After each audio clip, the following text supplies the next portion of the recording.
Bonjour mesdames, messieurs, chers jurys, chers contradicteurs, chers publics, chers organisateurs. Il y a une semaine, on m'a demandé « Greta Thunberg a-t-elle raison de faire la grimace ?» Je me suis penchée sur la question et il n'en ressort que du non. Déesse, porteuse de l'étendard écologique, non Greta, ne te perds pas dans les grimaces. Le sort de notre terre est déjà assez tragique. Nous devons au soleil que nos sourires le remplacent. Ne tombe pas dans ces travers juvéniles de bouder ta haine et tirer la langue. Je ne comprendrai jamais cette idylle de mettre à feu tes joues qui tanguent. Le but de tes discours n'est-il pas de convaincre? Platon avait dit que persuader, c'est plaire. Le sophiste boude, car il ne sait guère mêler sourire et éloquence pour qu'il puisse vaincre.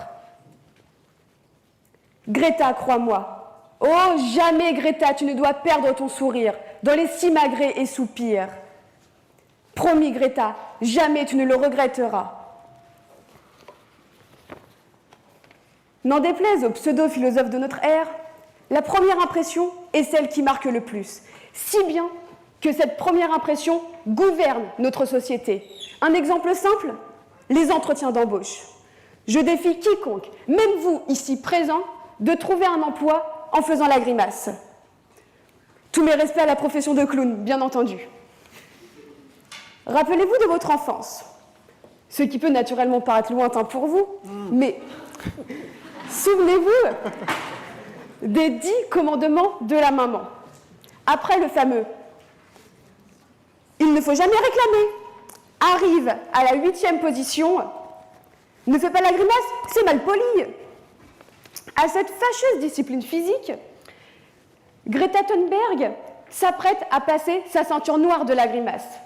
Sa ceinture noire, pourquoi, vous me direz? Parce qu'une grimace est aussi violente qu'un coup. Il s'est avéré que Madame Thunberg s'est présentée comme leader du monde écologique. Oui, leader du monde écologique. Ce rôle dans lequel Greta porte la parole verte. Elle amène et dénonce des idées par la grimace. C'est alors en grimaçant qu'elle gouverne. C'est alors avec agressivité qu'elle plaide ses idées. Tenons-nous devant nos yeux la première dictatrice écologique, si bien qu'aujourd'hui même, nous sommes en train de débattre, tous réunis ici, de ces grimaces, plutôt que de ces mots, plutôt que de ces discours, plutôt que de leur sens. Je suis d'ailleurs surprise de mes contradicteurs, qu'ils soient aussi convaincus de leur thèse. Si bien que eux, même eux, s'ils voient la Miss Météo grimacer, zappent de chaîne à la seconde. Mais bon, c'est tout à votre honneur. Non, Greta. Greta, tu as tort.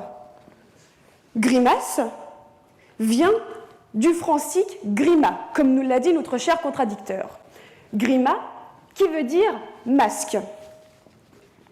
La jeune Greta souhaite faire tomber les masques des grands patrons qui polluent le monde. Alors pourquoi en porter un? Pourquoi porter ce masque avec cette grimace continuelle? Suède. Suède, pays de l'ouverture, pays de la découverte. Se renfermer derrière un masque, derrière cette grimace, est totalement contradictoire. Elle pourrait être craquante comme un Chris Prolls. Or non, elle a fait le choix d'être dure comme une patate pas mûre.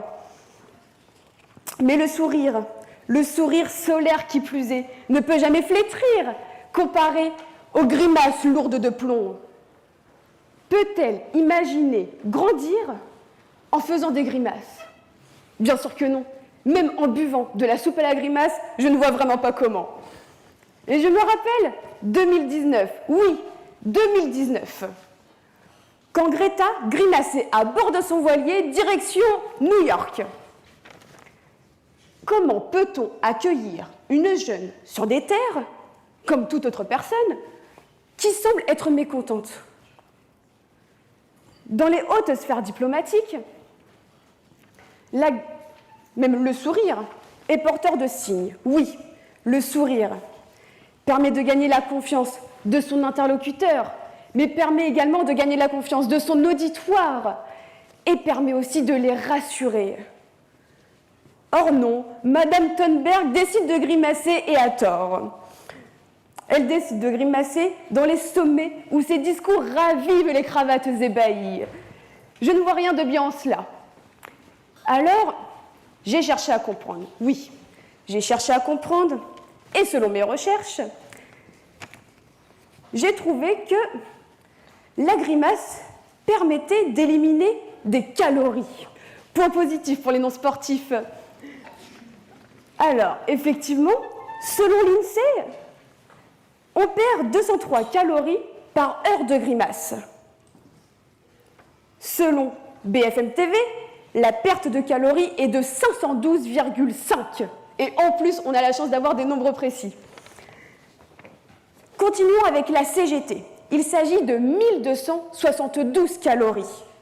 Quant au ministère de l'Intérieur, 69 calories. Mais je ne me suis pas arrêtée là.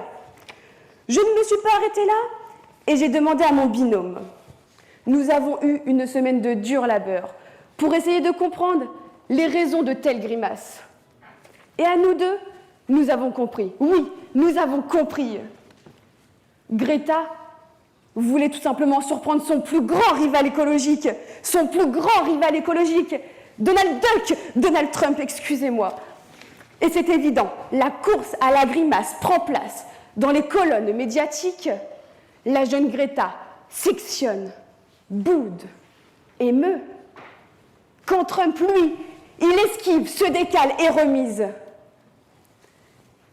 Et dans mon innocence, je croyais Jules Renard. Jules Renard qui disait « Le sourire est le commencement d'une grimace. Cependant, dans cette guerre froide d'expression, je vois une jeune de 17 ans, sans un sourire, donner conscience ou tenter du moins vainement de raisonner, et en la comprenant dans sa révolte, dans sa lutte, elle a une nouvelle fois tort de vouloir apprendre à un vieux singe à faire la grimace. » Mesdames, Messieurs, tous ici présents, mon binôme et moi-même vous remercions de votre attention.